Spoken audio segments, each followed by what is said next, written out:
Okay, so let's wind up our discussion related to combinational circuit design. And we were looking at, in the last lecture, a couple of common combinational blocks which are useful for realizing systems. So let's look at another block called a comparator. So suppose we would like to compare two numbers, A and B. And for the sake of discussion, let's take A as a 4-bit number and B as a 4-bit number.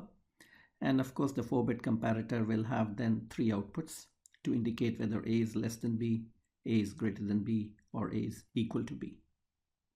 So because the number of inputs are large and we have 3 outputs here, so as we discussed, the truth table way of designing this 4-bit comparator is not feasible. So what we do is we think of, or we try to realize, a 4-bit comparator in terms of simpler blocks.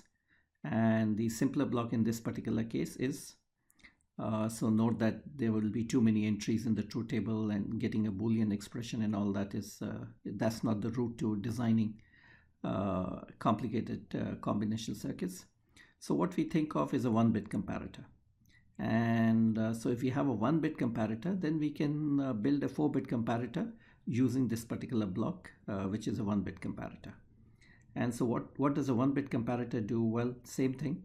It compares 2 bits. If A is less than B, then this particular output goes high and all others are 0. And if A equal to B, then this particular output goes high and all others are 0. So it's very easy to implement a 1-bit comparator. So A is greater than B. Note that if we put in A into an AND gate and B through an inverter, so when B is 0 and A is 1, then A is greater than B and this particular output will go high. Similarly, A is less than B when A is 0 and B is 1. And so we put it into an AND gate like this. So we get A is less than B. And A equal to B when both A and B are 1. So that this particular AND gate will generate a 1. Or when both A and B are 0. So this particular AND gate will generate a 1. And therefore we'll get A equal to B. So a 1-bit comparator is very simple to implement. And now a 4-bit comparator can be built using these 1-bit comparators here. So what we will do is we'll compare in a 4-bit comparator, we'll use a 1-bit comparator to compare to the A3 and B3, the MSB, the most significant bits. Then A2 and B2 are compared here, A1 and B1 are compared here, and A0 and B0 are compared here. So it's very easy to test whether the two numbers are equal. The two numbers will be equal when A3 equal to B3, A2 equal to B2, A1 equal to B1, A0 equal to B0. So we can combine them up together. When all 4 are equal, then A will be equal to B, when all the bits are the same. So that's easy to generate. Let's see, when will A be greater than B? So A will be greater than B if the most significant bit, A3, is greater than B3. Right, so if we put it in here, the moment A3 is greater than B3, A will be greater than B. Now it can happen that A3 is equal to B3 and A2 is greater than B2. So let's generate that particular term here. So A3 equal to B3 and A2 is greater than B2. So when that happens, this goes 1 and again the output will go 1 here. We can also have A3 equal to B3, A2 equal to B2, but A1 greater than B1 here. So just let's generate that particular term here. So that happens here. And the last one is when A3 equal to B3, A2 equal to B2, A1 equal to B1, but A0 is greater than B0. So we generate that and we get A greater than B. So we have A equal to B, we have A greater than B. And when you have these two circuits generating this, then the other possibility is when both of them are 0, then A has to be less than B. So you don't have to generate a separate circuit from A equal to B and A greater than B. You can have an output which is A less than B also. So we see a very different way of designing the circuit. We don't start by trying to get a truth table and a Boolean expression. We make a simpler block, which is a 1-bit comparator. And then we use these simpler blocks to realize a larger, more complex circuit, and that is there here. So let's continue with this particular approach and see how we can make an adder. So for an adder, the simplest block is something which adds up 2 bits, A and B. And the truth table for this is simple: 0 0, then sum bit is 0, carry is 0, 0 1, sum is 1 and carry is 0, 1 0, 1 0 here, 1 1, then the sum is 0 and there is a carry 1, because the sum of 1 1 is nothing but 2, and 2 is carry is the more significant bit, so 1 0 is 2 here. And so we can convert it into a Boolean expression. So we realize this is an XOR gate here, and C equal to AB is simply an AND gate here. So very simple circuit to generate a half adder. But what we need is something called a full adder. So half adder adds up 2 bits. So if you see that if we are carrying out this 3-bit addition, we have to add this up here. When we add 1 and 1, we get 1 here, but then we get a 1 in carry out. And now we have to add 3 bits together. So that's what a full adder does. It adds up 3 bits instead of adding just 2 bits here. So what we need is a 3-bit adder, which we call as full adder. So full adder is A, B, 2 inputs are here. Another input is the carry input here, and it will generate a sum bit and a carry out bit.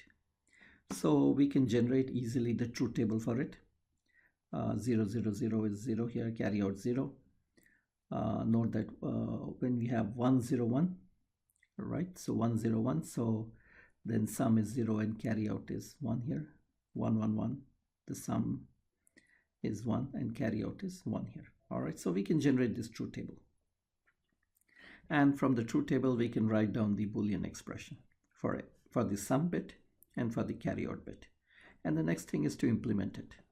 Well, we could implement it using AND gates or NAND gates or NOR gates that we've seen earlier. And we can write this using an exclusive OR operation. Cin is exclusive OR of the whole thing, which is A exclusive OR B. So you can verify that the sum can be written in this particular manner. And the carry out, which is written here, can also be written in this particular manner here. C out is Cin, A exclusive OR B plus AB here. So that's the point that we had said, that even though an expression is minimized, we can still factor and take out common terms, which will help us obtain a simpler representation here. So we use this expression for S and this expression for carry out to realize our circuit, because note that in the sum, this A exclusive OR B is there, and in the carry out, A exclusive OR B is there. So once we generate A exclusive OR B, we'll not only use it here, but we'll use it here also. And this sharing is what makes the circuit simpler. Otherwise, if we don't do that, if we simply implement this S and we simply implement C out, then the circuit would be more complex. So this is what we have done here. So we generate AB exclusive OR here. So AB exclusive OR here. And then we take Cin and we do another exclusive OR to generate S. On the other hand, for C out, we first generate AB here. So AB is generated here. And then we take Cin here, and we take the A exclusive OR B here. Right, so what we are doing is this particular part here, this AND operation. So this is generated here, and the two of them are combined to generate C out. So that's a more compact, more efficient implementation of a full adder here. Okay, so now if you have to do a 4-bit addition here, each number is 4-bit here, A and B, and the sum is 4-bit and the carry out is here. So again, we can't just simply write a truth table and try to get an expression for S3, S2, S1, S0. Well, we can do that in this particular case because maybe it's not too truth table is not too large here. It has a lot of entries. Perhaps one could think of doing it, but still it's very cumbersome. And so what we try to do is we try to implement a 4-bit adder using the 1-bit adder that we just designed here, or the full adder that we just designed here. And we use our algorithm for addition, which we know here is we add it up bitwise here. A0 and B0 is added up to generate a sum bit, and then we have a carry 1, and then these three are added up together to generate a sum bit, and then we have a carry C2, and then so on and so forth, and eventually carry 4. The way we do decimal addition, we can do a similar binary addition like this here. And the same structure can be mapped onto the circuit here. So we take a full adder and we are trying to do A0, B0. So we feed in A0, B0 here. And since there is no carry here, so we can put a 0 here.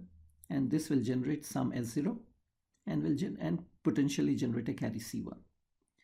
And the C1 now we put it into another full adder to do this addition here, C1 plus A1 plus B1 here. So we do A1, B1, that, and we pass it on here, carry here to the next stage here. This will generate S1, C2.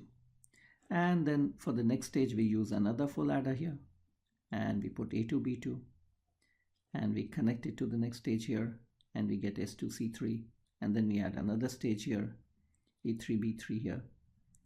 We connect the carry out of this to the carry in of this particular full adder here, and that will eventually generate S3, C4 here. So this is what we call as a ripple carry adder. Ripple carry adder. Why? Because what would happen is, suppose you add up A0, B0 here, A0, B0, and if it generates a carry here, then this carry may, in certain cases, may generate a carry here. So it may generate a carry here, and this may generate a carry here, and this may generate a carry here. So it's possible that the carry ripples through the circuit like this here. And the delay of the circuit would be dependent not so much on A0 and B0 generating S0, but how long does a carry from here to here take, and then this carry here would then generate S3 and C4 here, right? And if you look back at the full adder circuit, each full adder circuit was 5 gates here. If we go back, we can see here, each full adder gates 1, 2, 3, 4, 5 gates here. So the whole circuit is a 20 gate circuit here. All right, so this is what we call as ripple carry addition. There are other ways of carrying out addition which are faster, but they may take up more area also. And that's something that one can look at in later courses here. All right, if you want to do a subtraction, then subtraction is something that we said that we can do by taking, instead of doing A minus B, we can do A plus 2's complement of B. And so 2's complement of B is nothing but 1's complement of B plus 1 here. So that's what we are going to do. So A minus B is A plus 1's complement of B is nothing but complement of B plus 1. All right, so we are doing a 4-bit subtraction. So we are doing A minus B here. So A is something that is fed in as it is. And we have to generate a 2's complement of B. So the complement of B is generated, bitwise complement of B is generated using an exclusive OR gate. So note that one input of the exclusive OR gate is 1. So if B0 is 0, then the output will be 1. On the other hand, if B0 is 1, then the output will be 0 here. So what you're doing is you're generating a complement of B0 here. So this whole exclusive OR circuit generates a complement of B here. Complement of B here. And we feed in 1 from here, right? So you're adding A plus B bar. All these bits are B bar plus 1 here. And that's how you generate the subtractor here. All right, so the same full adder circuit with this exclusive OR gate and with the 1 fed in from here, we'll carry out the subtraction A minus B here. Okay. All right, so if you want a circuit which can do both adder and subtractor simultaneously. So we said this is the adder part and this is the subtractor part here.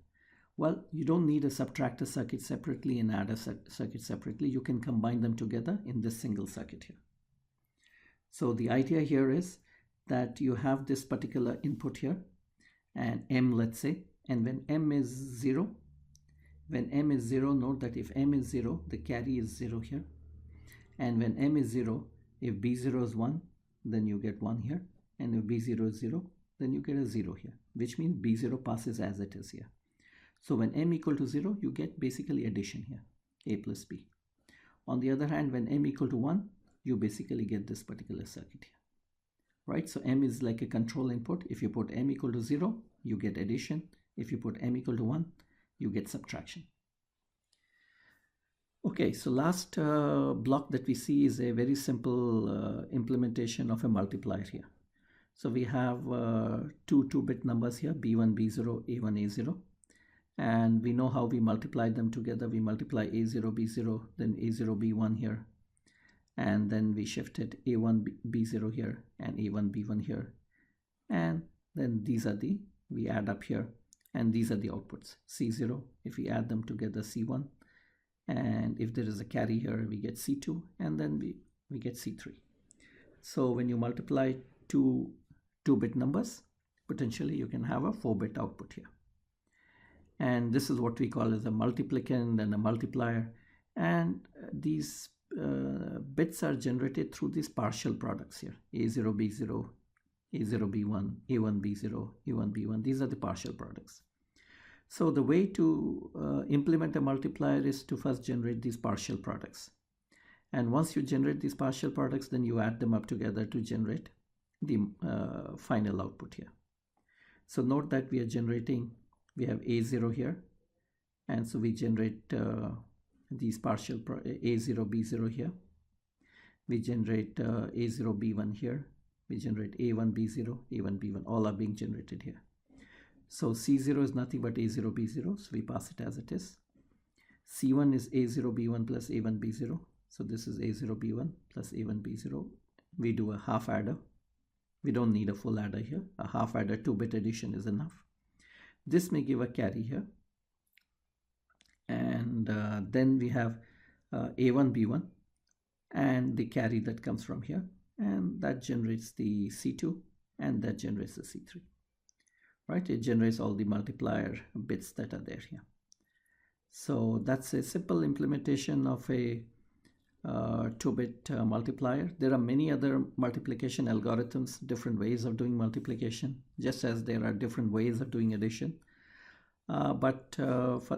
Because we have limited time, so the point was that there are a variety of blocks that are used, commonly used in digital circuits. Addition, subtraction, multiplication are obvious. We saw decoders and multiplexers. Those are also blocks. There are several other blocks that are also there. So we don't directly design circuits in terms of gates, but we design them in terms of these common blocks because there's no need to design those blocks. The design is already available, so that shortens the design time. And if some part of the circuit still remains, which is needed to maybe combine these different blocks, so those circuits we implement using the approach that we have of obtaining a minimized Boolean expression and then implementing them as gates. So let's stop here.